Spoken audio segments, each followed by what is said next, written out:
Христианский дом. Алло. Как христиане должны жить? Бог желает иметь здоровое общество. Здоровые семьи – это основание для здорового общества. Вы видите, очень много проблем в жизни людей. Люди имеют разные болезни, люди имеют разные проблемы, люди прибегают в депрессию, в угнетение и очень много проблем, которые у людей бывают. Но из всех проблем жизни, из всех проблем, которые нам приходится сталкиваться, я хочу вам сказать, что самая большая по значимости из всех этих проблем, это если у человека нет покоя и мира у себя дома. Самая большая из всех проблем, которые может быть, это семейная проблема. Если семья нездоровая, если семья находится в состоянии постоянного напряжения и противостояния, это дает человеку больше депрессии, чем что-то другое.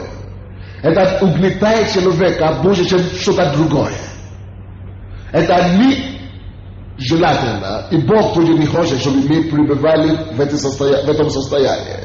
Поэтому Бог начинает реформировать людей именно с тем, чтобы они начали это из их семьи. И Бог желает, чтобы мы имели здоровую церковь. Но чтобы мы могли иметь здоровую церковь, нам надо начать с каждого человека. Церковь составляется из людей, правда? Мы здесь собираемся и становимся церковью. Теперь, если каждый человек будет чувствовать себя хорошо, значит, состояние церкви будет хорошо. Но Библия нам говорит, что семья есть прообраз отношения между церковью и Христом Иисусом. Если мы хотим, чтобы отношения нашей церкви с Отцом были хорошие, то мы должны брать пример, мы должны начать этого дела своей семьей. То есть Бог заинтересован, чтобы в каждой церкви была здоровая церковь. Семья есть фундамент церкви. Здесь, то есть, очень важно, чтобы муж и жена жили в хорошем состоянии, чтобы они жили по закону Божьему. И только после этого мы можем говорить, что да, мы живем хорошо, и Бог может продолжать благословить вас. Что Бог хочет видеть в наших семьях? Давайте посмотрим. Когда речь идет о жене, я хочу вам дать определенные пункты или определенные вещи, которые Бог смотрит, видит в каждой жене. Поэтому напишите себе и проверяйте, если у вас это есть, или если этого нет у вас, значит, вы еще не есть божественная женщина. И наоборот. Так, давайте начнем с мужа. Мужья, вы здесь? Что Бог ожидает видеть от вас? Во-первых, напишите себя, пожалуйста. Я знаю, что многие мужчины не берут с собой тетради и ручки. Но сегодня возьмите у кого-то, у своей жены, напишите себя. Пускай не надо, чтобы она вам помогла написать, надо, чтобы вы сами подписали. Хорошо? Бог, когда Он смотрит на мужчины, молодежь, не спешите стать мужьями, хорошо? Сначала убедитесь, что эти вещи у вас есть в семье, прежде чем спешить жениться. Во-первых, Бог хочет, чтобы муж стал или был обеспечителем семьи. Это номер один. Муж или мужья. Вы здесь обеспечите ли ты своей семьи или нет? Я знаю, что положение меняется, ситуация меняется, обстоятельства меняются. То есть бывает так, что мужчина может потерять свою работу, так? Или какое-то что-то может произойти еще. Может быть, он инвалид или что-то так, не получается. Или он учится, или что-то так. Это временные вещи. Но в стандарте, то есть в своем в самом первом замысле Бога, он хочет, чтобы муж был обеспечителем семьи. Хорошо? То есть вы должны брать на себя обязанность и ответственность обеспечивать свою семью. Первое, давайте откроем первое послание Тимофею.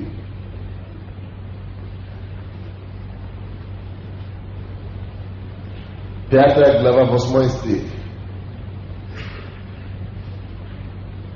5 глава, 8 стих. Если же кто о своих и особенно о домашних не заботится, тот отрекся от веры и хуже неверного. Если кто о домашних своих не заботится, то отрекся от веры. Если ты верующий, Бог говорит, если ты этим не занимаешься, если ты это не делаешь, то это хуже, чем неверующий вообще. Поэтому давайте, если у вас нет работы сегодня, давайте будем верить Богу, что Он даст вам работу.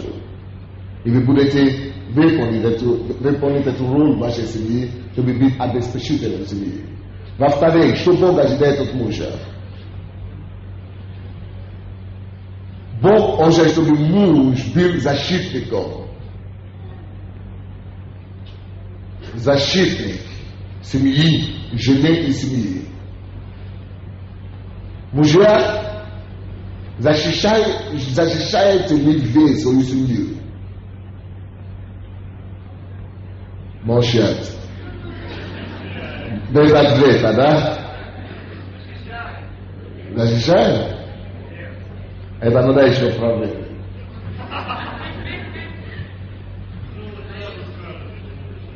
Да? Хорошо, жены, позвольте мужьям защищать вас, хорошо? Вот. Защитник. Вы знаете почему? Потому что Библия говорит нам, что женщина была взята из ребра мужа отсюда. То есть, значит, место женщины это здесь. Покровительство. Это что это означает? Покровительство. Здесь ты должен вот так держать свою жену всегда. Покровить ее. Это покровительство. Это ты греешь ее и ты питаешь ее таким образом. Ты для нее обеспечиваешь защиту. Это не просто физически от хулиганов, но это и материальное, это и духовное, и это и психологически, во все отношения защиту. Чтобы она всегда могла себя чувствовать дома безопасно, что она у себя дома. Мужья, поставьте это себе память в первую очередь. Это первый обеспечить семью, второй защищать семью, третье интересное очень быть священником семьи. Бог ожидает, чтобы муж был священником семьи. Что это значит? Это значит держать духовное руководство семьи. Это значит ободрять жену постоянно, чтобы ходить в церковь, чтобы служить Богу, чтобы находить себе место в жизни. То есть жена должна затащить мужа в церковь, а муж должен всегда обрадовать жену, чтобы она пошла в церковь. Алло? Наоборот получается, да?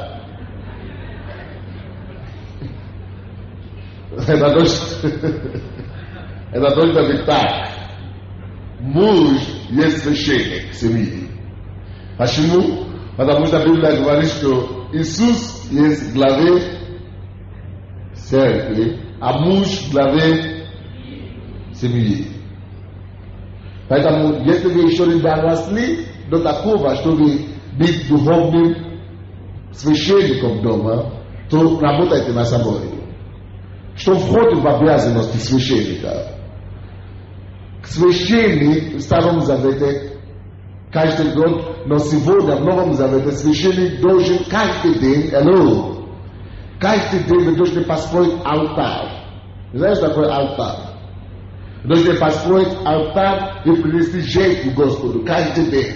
Я помню в нашей семье, мы не были верующими такими хорошими, мы были религиозными.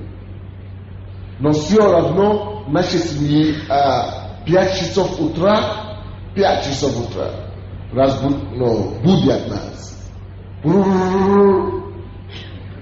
Это значит время молитвы. Детей будят и папа это знает. Если папа нет, мама это делает. То есть это почти в каждой христианской семье у нас дома так делают. 5 часов они будут семью, и все мы собираемся в гостиной, и мы стоим на коленях, мы молимся, мы поем, мы читаем Библию, а потом каждый расходится по своим делам. Это значит, вы берете Божью защиту, Божью защищенность, Божью заботу, Божье обеспечение на вас в этот день. Это должно быть каждый день так. Алло? Поэтому, если вы мужчина, это то, что Бог ожидает от вас.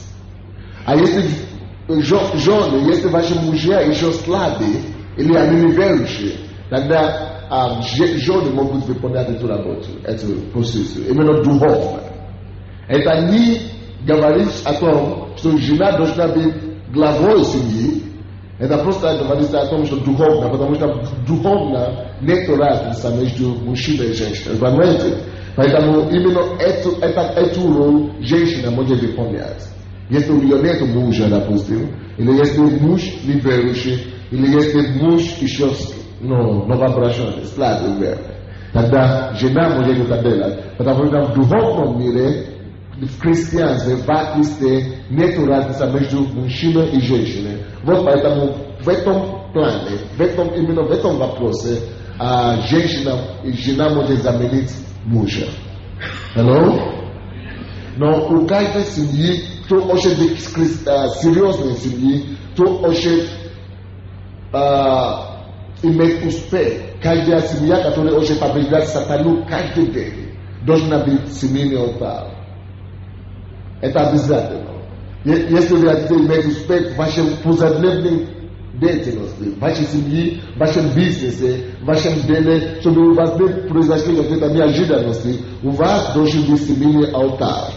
Я повторяю, у каждой семьи должен быть семейный алтарь. Это значит, каждый день, какое-то определенное время, я не знаю, когда вам будет удобнее, может быть 4 часа утра, может быть 5, может быть 6, может быть 7, может быть 8, но у вас должен быть хотя бы час, когда вы и ваша семья уделяете Богу, и вы просите у Него защиту, и вы входите в Него. Аминь. И последнее, то, что Бог ожидает от мужчины, от мужа, это то, чтобы он был глава семьи. Глава семьи, 1 Коринфянам 11:1. Муж есть глава семьи. Это значит, он не скрывается от ответственности. Он идет вперед и берет на себя ответственность. Вы здесь? Аллилуйя. Это когда речь идет о мужчине или о женщине. Когда Бог говорит о мужах, я хочу сказать, Люди, я вообще здесь, эти света, они мне дают столько жару здесь, что еле-еле держу. Очень много тепло идет отсюда. Аллилуйя.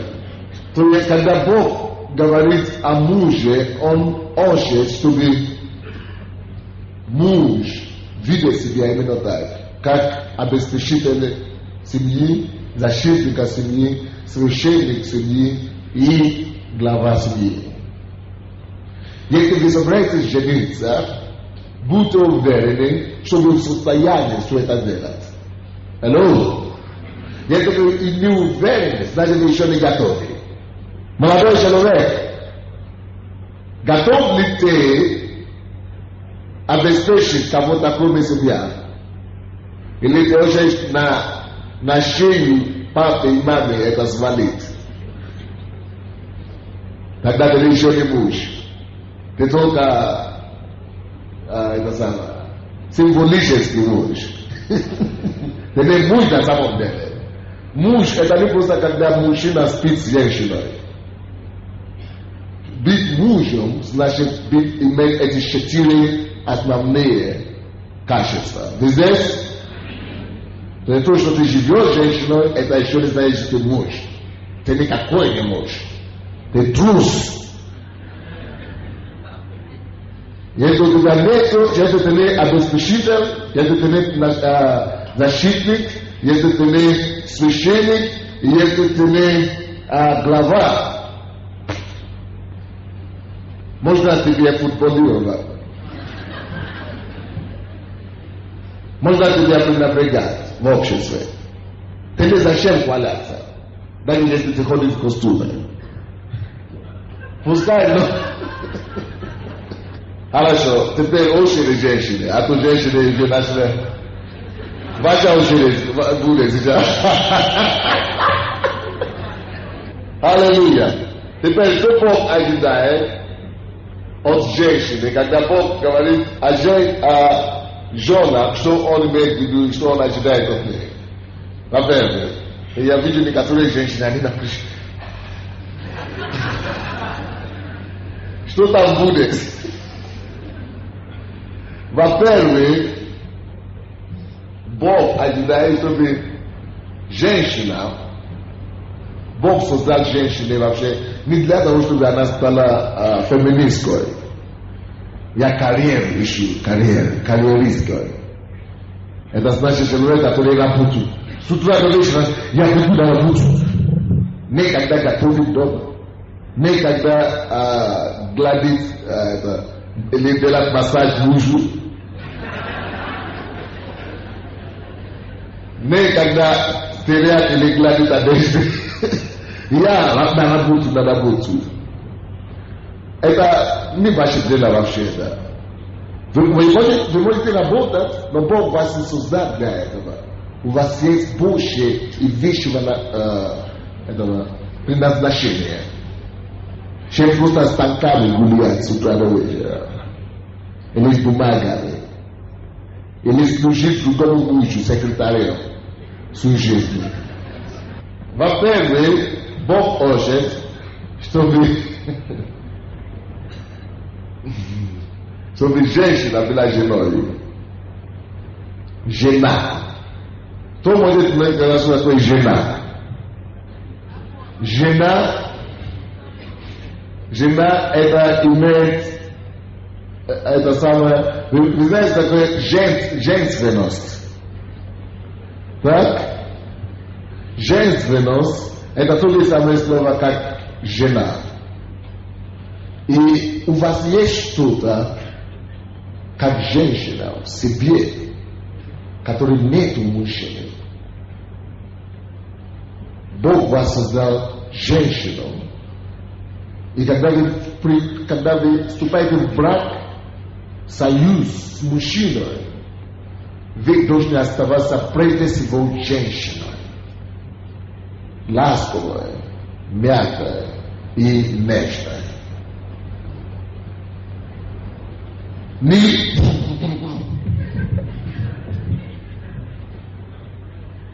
женщина Бог, чтобы вы были женой. Это значит человек, который в смирении и в покорности воспитывает свою семью, поддерживает свою семью. Смирение, нежности, покорности, поддерживает свою семью. Вы передаете что-то специальное. Жена. Аминь. Это то, что Бог хочет, чтобы все жены были во-первых. Видите, я не могу это очень хорошо сказать, потому что это сугубо женское. Это что-то есть в вас, как у нас нет. Серьезно. Бог создал женщины, и они начали грубить и говорить: что ты там говоришь, что ты там говоришь, иди сюда, иди сюда. Как в магазинах. Даже если вы продавцы, не обязательно быть такой. Hello? Даже если вы работаете продавцом, вам нельзя быть как другие, что вы. Нету! Закройте! Санде!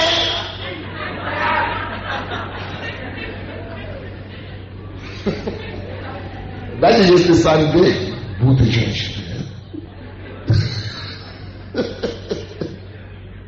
Бог хочет, чтобы вы были женой. Чтобы вы в вашу жизнь, а в вашей семье несли это женственное, остановку жены. Hello? Я думаю, что вы чувствуете, что я говорю. Это у вас есть уже. Просто Бог это вам напоминает. Аминь? Это во-первых, то, что Бог ожидает от всякой жены. Второе, то, что Бог ожидает от жены, это, может быть, это удивит вас, но и не должно удивить вас.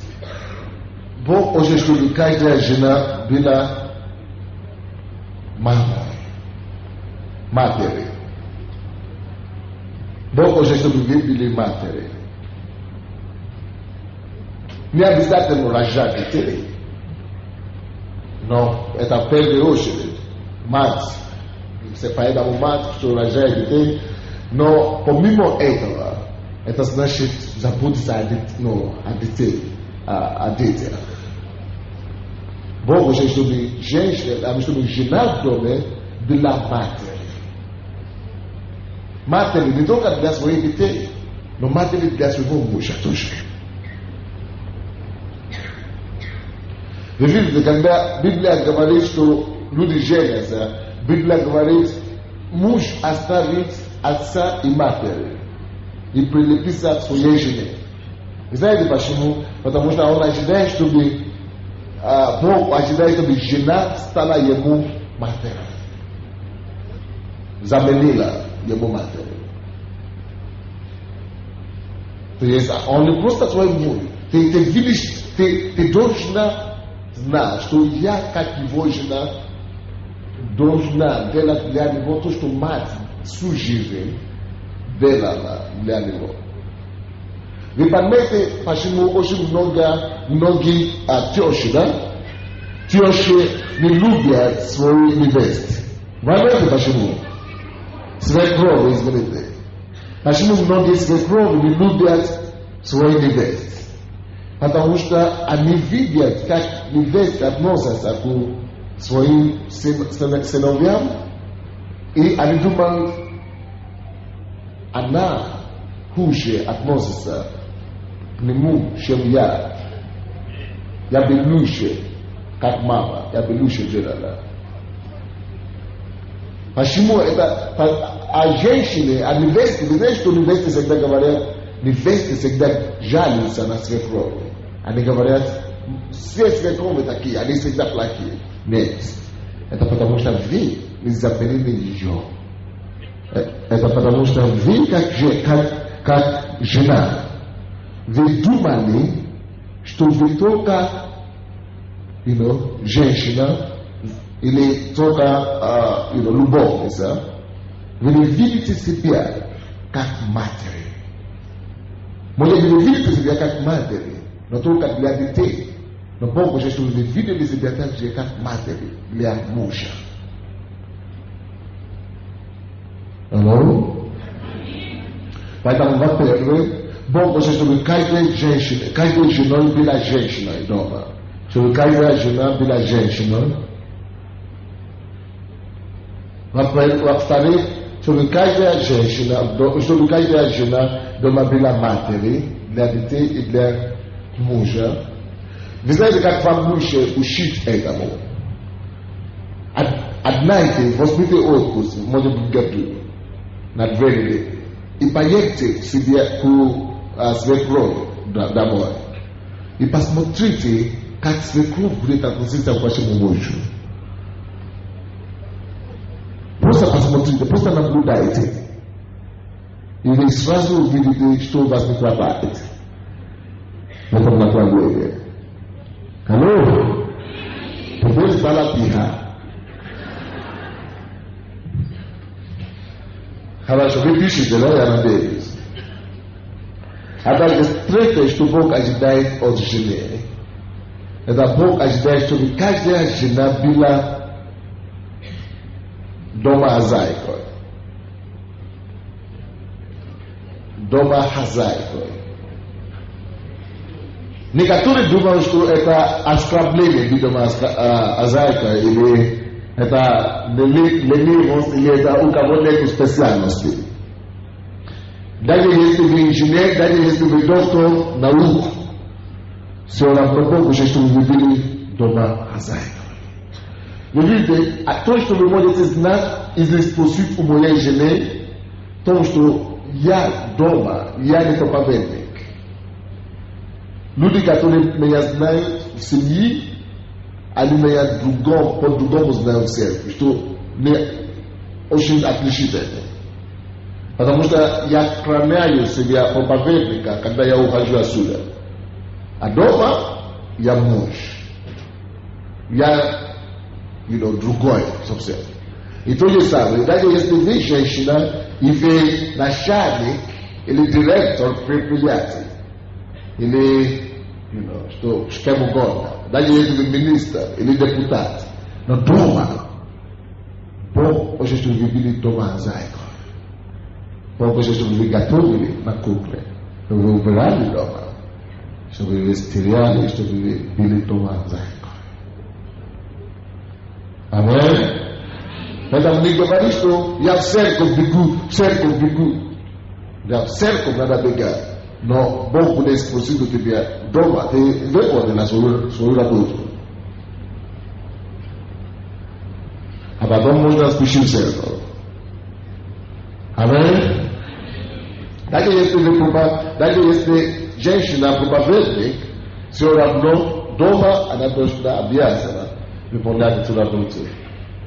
И последнее, Бог хочет, чтобы жена была помощницей мужу. Он работает с утра до вечера, он приходит, может быть, он устал, и он может быть, сидел и уснул на диване. А вы говорите, ты что, с утра, ты ушел с утра, теперь пришел, спишь. И начинает ругать. Библия таким образом, вы не помощница. Помощница, это вы как жена должны понимать его состояние. Что ему тяжело, что он устал, он только что пришел, он ушел на работу с утра. И, может быть, у него какие-то проблемы на работе. Может быть, не понимание какое-то, он должен вернуться домой и найти понимание своей жены. И должен помочь. Это не обязательно, что вы должны выполнять свою работу, его работу на заводе за него. Но это означает, что вы понимаете его. Вы поддерживаете ему словесно и комплименты и так далее. Ты мой муж, нет такого, как ты чудесная. Аминь. Теперь давайте откроем Ефесянам. 5 главу. Опять мы вернемся к мужьям. Мужья, вы готовы? Обратно мы вернемся к вам. Взаимоотношения, я сейчас быстренько закончу. Я сейчас начну говорить о взаимоотношениях мужа с женой. Какая должна быть взаимоотношения в семье? Дома. Отношения это значит, не знаете такое? Отношения это значит, вы должны как вам общаться между собой. Бог, что Бог ожидает от мужа, христианского мужа? Ефесянам 5, 25. Мужья, любите своих жен, как и Христос возлюбил церковь и предал себя за нее. Самая большая... Что такое? Лампа, да? Слава Богу! Аллилуйя!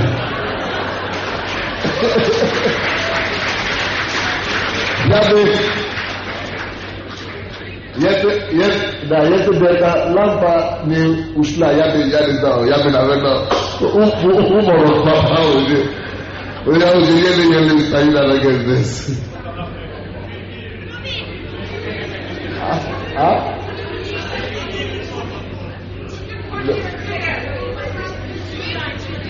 Я говорю, что это хорошо, что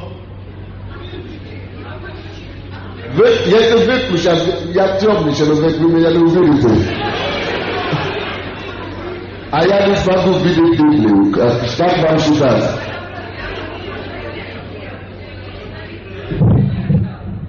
Если бы вы видели меня, я уже в ванне здесь. Весь уже холод, вода уже. Аллилуйя, короче, давайте висим, да. Во-первых, прежде всего, Бог ожидает, чтобы муж, чтобы главная движущая сила в вашем отношении, в вашем доме была любовь. Напишите, пожалуйста, мужья, движущий мотив вашего отношения дома должна быть что? Любовь к жене.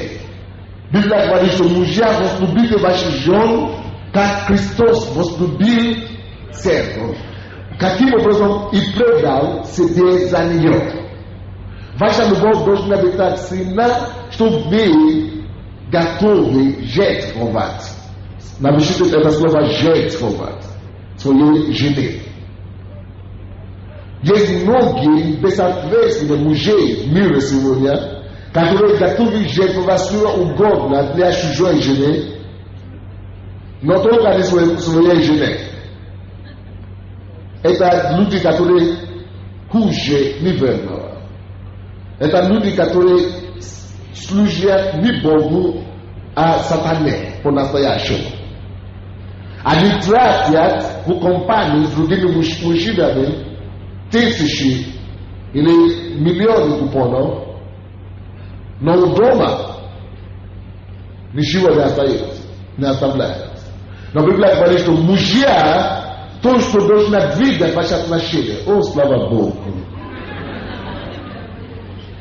То, что должно двигать ваши отношения.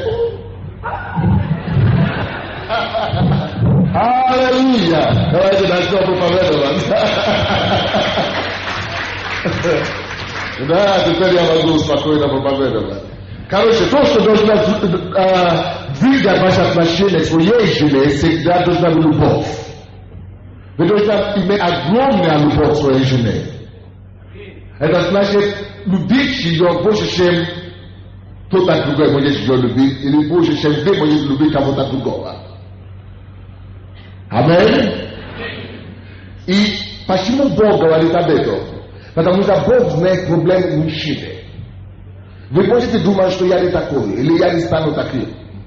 Но Бог знает, что со временем мужчины теряют изначальную любовь. Бог знает, какая проблема с мужчинами бывает. Когда они ухаживают, о, ты самая красивая на свете. Ты самая. Но проживешь 2 года, уже все. На работу уже не приводят с работы. Не приводят. Поскольку ты придешь, я не знаю. Да не, если они дома, το television του τέλου γεταρούσε είναι γενέ. Но это не должно быть так. Если вы христиане, Бог говорит, что выше внимания, выше вашей жены, в вашей жизни ничего не должно быть. Вы должны любить ее так, как Христос возлюбил церковь. Вы знаете, насколько Христос возлюбил церковь? Что Он делает все для нее. Вы должны быть готовы вот так любить вашу жену. Аминь. Это то, что Бог ожидает от мужа. Второе. Отношения. То, что должно руководствовать ваши отношения. Давайте посмотрим Ефесянам то же самое. Стих 28 стих. Итак, должны мужья любить свою жену, как свои тела. Любящий свою жену любит самого себя. Библия говорит, что мужья вы должны любить свою жену, как вы любите самого себя. Многие готовы купить машину для себя самого, BMW, Mercedes, но не вспоминают отдавать жене. Пускай она как-то по-своему выкрутится. А мне надо себе построить дачу. Мне себе надо покупать то, другое, третье. Но Библия говорит, что вы должны любить свою жену как самого себя, как свое тело. Смотрите сюда на меня, мужья особенно. Если вы хотите определить, насколько вы себя любите, смотрите, насколько вы любите свою жену. Потому что Библия говорит, что вы любите свою жену как самого себя. Это значит, если вы не любите свою жену, вы не любите самого себя. Вы здесь? Потому что никто не ненавидит свое тело никогда. Библия говорит, что мужья есть глава семьи, так? Глава жены. Это значит, что кто есть тело? Мужа. Жена. Жена есть тело мужа. Вы есть глава жены, но зато она есть ваше тело. Поэтому насколько вы заботитесь о ней, показывая, насколько вы заботитесь о самом себе.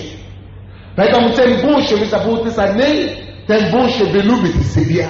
Тем больше вы любите жену, тем больше вы себя будете любить. Аминь. Дальше, третье.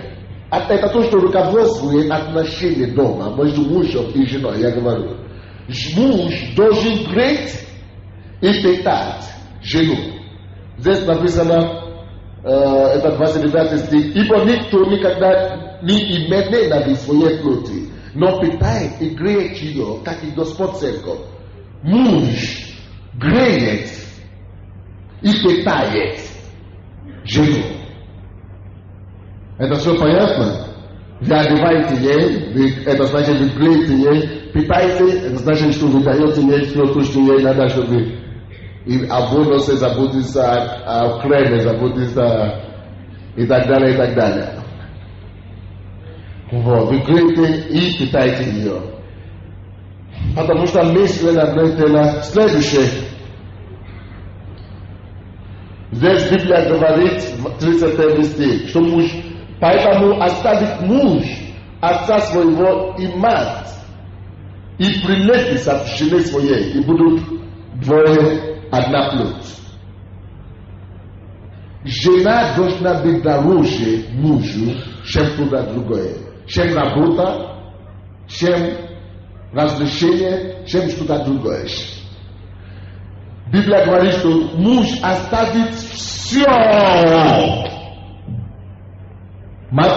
включая отца и матери. Вы знаете, отец и матери это ваши родные, да, ваши самые близкие люди к вам. Ради того, чтобы заботиться о жене. Ради того, чтобы жена никогда не чувствовала одиночество. Ради того, чтобы она никогда не осталась одной. Вы должны быть готовы оставить все, пожертвовать все, чтобы только прилепиться. Видите, нам всем надо общение, правда? Мы все нуждаемся в общении. Но женщины двойное нуждаются в общении, чем мужчины. Почему им надо, чтобы прилепиться? Именно прилепиться. Это значит проводить время с ней. Тем больше времени проводить с ней. Если этого нет, женщина всегда себя будет чувствовать, что что-то не хватает. И она всегда будет это искать. Поэтому многие, очень часто меняют мужа и так далее. Но это неправильно в христианстве, это не должно быть. И поэтому муж должен как можно больше прилепиться к жене. Аминь. Прилепляйтесь к вашей жене. Следующее, давайте откроем 1 Петра, 3 глава, 7 стих. 1 послание Петра, 3:7. Также и вы, мужья, обращайтесь благоразумно с женами. Как обращаться с женами? Как? Благоразумно. Что это значит? Как с немощнейшими сосудом, оказывая им честь, как сонаследницам благодатной жизни, дабы не было вам препятствия в молитвах. Мужья должны уважать свою жену. Очень много мужчин не уважают свою жену. Но это не должно быть так, потому что если она христианка, Библия говорит, что она сонаследница благодатной жизни. Это значит, она принцесса, она дочка живого Бога. Поэтому ты не имеешь права относиться к ней, как ты хочешь. Мужья, благоразумно обращайтесь с вашими женами.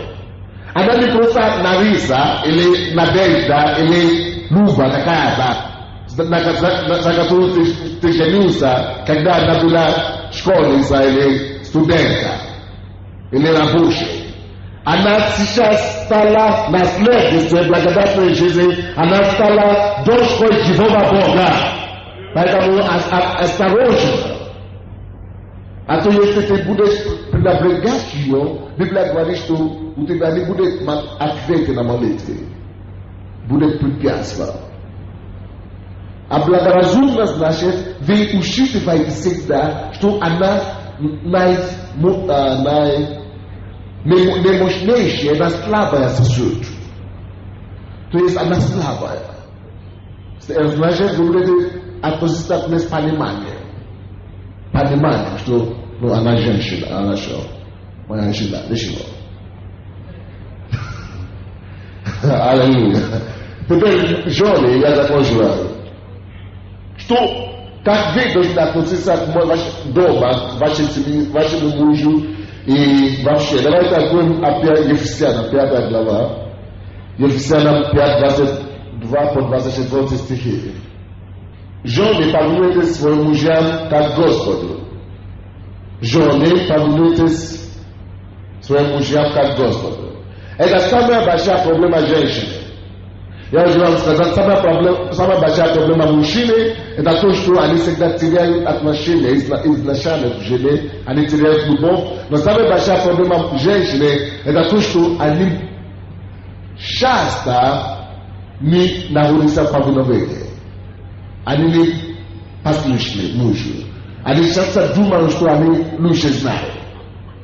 Или почему я должна так делать? Почему я должна тебе повиноваться?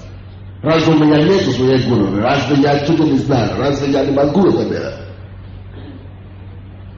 То есть Библия говорит, что мы, как христианские жены, мы должны что делать?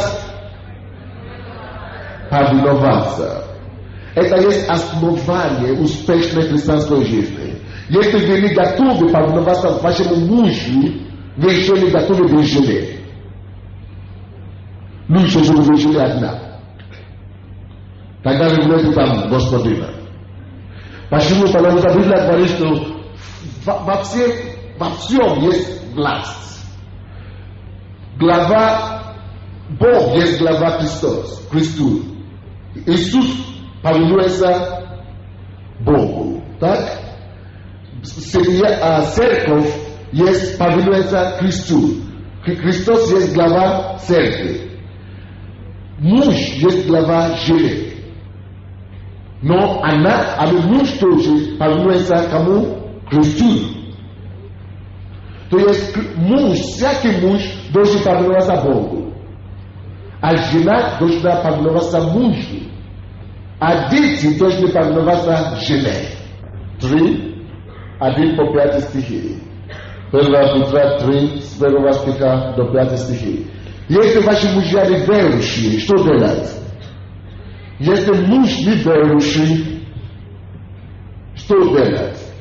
Надо повиноваться ему во всем, что не противоречит Бога. Это значит, муж не может препятствовать вам служить Богу. То есть муж не имеет права сказать, что не ходим в церковь. Потому что он тогда, получается, он тоже не повинуется власти, которая над ним. А какая власть над мужем? Христос, Бог. Он должен повиноваться Христу, поэтому муж может рассчитываться, чтобы жена ему повиновалась. Аминь. Чтобы жена могла повиноваться без проблем, надо, чтобы муж тоже повиновался Христу. Но если он не верующий, тогда жена будет все равно повиноваться ему, но во всем, что не противоречит Богу. Давайте будем читать 1 стиха по 5 стихи, 1 Петра 3 глава. Также и вы, жены, повинуйтесь своим мужьям, чтобы те из них, которые не покоряются слову, житьем жен своих, без слова приобретали Библию. Здесь это есть тайна. У кого здесь есть, у какой женщины здесь нету, у кого из вас имеется мужья неверующие? Поднимите ваши руки. Они не ходят в церковь, они не отдаются. Поднимите еще раз ваши руки, чтобы я видел. Давайте я вам покажу, как вам приобрести их ко Христу. Библия говорит, также и вы, жены, повинуйтесь своим мужьям, чтобы те из них, которые не покоряются слову, это значит, которые не верят, житьем жен, житьем жизни жен своих, без слова, приобретаемые Библии. Вы не можете убедить своими собственными словами ваши мужи, чтобы они пришли к Богу. Они гордые такие. Они такие противные часто. Поэтому самый лучший способ их завоевать Богу – это житьем ваше. Благоразумное житье ваше. Это христианская жизнь ваша. Покажите им на дело, насколько Христос изменил вас. Поэтому Библия говорит, что чтобы они без слова приобретены были, без слова. Бог не хочет, чтобы вы их убедили. Бог не хочет, чтобы вы своими словами их привести. Вы видите, женщины слишком много говорят иногда. Бог хочет, чтобы вы молчали, чтобы Христос, который живет в вас, говорил за вас. Есть Христос в вас, правда? Поэтому научите, пускай Он отдательствует и поговорит ему за вас. Он увидит разницу в вашей жизни, и он сам соберет сумку и придет. Это во-первых, как вам относится к своему мужу дома. Второй стих говорит, когда увидят ваше чистое благобоязненное житие. Наше житие дома, оно должно быть какое? Богобоязненное. Это значит, вы не делаете вещи, которые противоречат Слову Божьему, и она должна быть чистая. Живите чистую жизнь. Богобоязненную жизнь. Дальше Библия говорит, 3 стих, да будет украшением вашим мир. Это здесь очень интересно. Слушайте внимательно. Да будет украшением вашим не внешнее плетение волос. Не внешнее плетение волос. Украшение, мы часто думаем, что украшение это когда мы волосы делаем, да? Когда мы ставим волоса, и когда мы ставим помады и косметики и так далее. Так? Алло? Что такое украшение? А? Нет. Обычно. Что такое нормальное понимание украшения? Хорошо. Люди думают, что украшение это когда вы красите внешне, то есть волос, глаза, и когда вы рисуете все. Но на самом деле это мало играет роль. Этим вы уже не можете себе свои мужей ничего показать. Это вам уже удалось это делать до свадьбы. После свадьбы он уже не смотрит на это все. Он может видеть другое. Что Бог может видеть теперь. Давайте посмотрим. Да будет украшением ваши не внешнее плетение волос. Это не значит, что это не делается этого. Алло? Это не значит, не плетайте ваши волоса. Это нормально, хорошо. Но не заслушивайте внимание на это, не заслушайте на это. Это не должно быть, на что вы должны рассчитываться. Вы должны рассчитываться на другое. В 4 стих говорит, но сокровенный сердца человека, сокровенный, в уникленность красоты, краткого и мощного духа, что драгоценно перед Богом. Кроткий и молчаливый дух. Женщины, напишите себе, я должна иметь кроткий, посмиренный, значит, и молчаливый дух в отношении к мужу. Кроткий и молчаливое отношение к мужу. Кроткое и молчаливое отношение к мужу. Кроткое — это смиренное отношение к мужу. Смиренное отношение и молчаливое отношение. Чтобы ваша красота не была плетением волос, не золотые уборы. Некоторые женщины думают, что они некрасивые, пока у них нет золотые уборы. Но ваша красота в другом. Молчаливый, кроткий, молчаливый дух. Нарядность одежды — это все ерунда. Это одеваясь, это есть красота не вам. Это есть красота вашей плоти всего лишь. Вы знаете? Одежды, золото, нарядность, волос, это одевает только вашего внешнего человека, вашей плоти. Это никакое влияние не имеет на вашего внутреннего человека, на самого вас. Поэтому Библия говорит, что наша красота должна быть кроткий и молчаливый дух. Аллилуйя. И 5 стих говорит, так некогда и святые жены, уповавшие на Бога, украшали себя, повинуя своим мужьям. Если вы хотите украшать себя, лучше повинуяться своим мужьям. Теперь Бог хочет, чтобы у нас было отличное семейное отношение. Я закончил его сейчас. И когда мы женимся, мы входим в завет с друг другом. Что такое завет? Это значит обмен слабостями и силой. Это значит, я мужчина, у меня есть, когда я женился, у меня есть свои слабости. У моей жены были свои слабости. Но у меня были tudi свои сильные стороны. У нее tudi были свои сильные стороны. Теперь, когда мы женимся, мы обмениваем. Я отдаю свои слабости, я принимаю ее силу. В ее слабости она принимает мою силу. И мы становимся вдвое лучше, чем одного. Вы здесь? И когда мы живем по правилам Божьим, по словам Божьим, когда муж любит свою жену, и когда жена повинуется мужу, тогда мы можем вернуться в Эдемский сад. Бог ждет нас, чтобы наша жизнь была такая несчастливая жизнь, как живе Адама и Ева, когда они только что жили в Эдемском саду. Аминь, аминь. Теперь мужья, вы уже видели то, что вы должны, как вы должны быть в семье, вы должны быть обеспечителем, защитником, священником и главой. Жены, вы должны быть кем? Женщиной, матерью, домохозяйкой и помощницей. Молодец. Аллилуйя.